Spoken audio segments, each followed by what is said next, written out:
Hello everyone, আগের ব্লগেই তোমাদেরকে বলেছিলাম যে দিদির বার্থডেতে আমি হ্যান্ডমেড যে গিফটটা বানিয়েছিলাম সেটা তোমাদের সাথে শেয়ার করব। তো প্রত্যেকবারের মতো এবারেও আমি নিজের হাতেই দিদির জন্য গিফটটা বানিয়েছিলাম।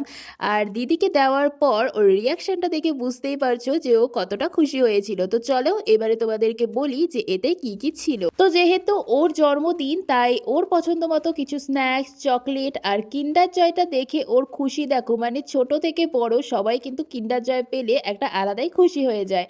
তো যাই হোক, এরপর দিয়েছিলাম একটা হ্যান্ডমেড ক্যালেন্ডার যেটাতে শুধু ওর জন্ম মাসের তারিখগুলোই ছিল। দেন একটা লিপ লাইনার, বেশ কিছু ক্লিপ, একটা মঙ্গলসূত্র, যেহেতু ও মঙ্গলসূত্র পরতে ভীষণ পছন্দ করে তাই জন্য। আর দিয়েছিলাম একটা কানের দুল। মানে সব মিলিয়ে বলতে পারো বেশিরভাগ সাজার জিনিসপত্রই দিয়েছিলাম, কারণ মেয়েদের এইরকম সাজার জিনিসপত্র দিলে এমনিতেই খুশি হয়ে যায়। যাকগে, তোমাদের আমার বানানো এই গিফট হ্যাম্পারটা কেমন লাগলো জানিও, আর ভালো লাগলে চ্যানেলটিকে সাবস্ক্রাইব করে রেখো, কারণ নেক্সট ব্লগটা দিদির বার্থডেতে কি কি খাওয়া দাওয়া হয়েছিল সেটা নিয়েই হতে চলেছে। তো আজকের জন্য টাটা।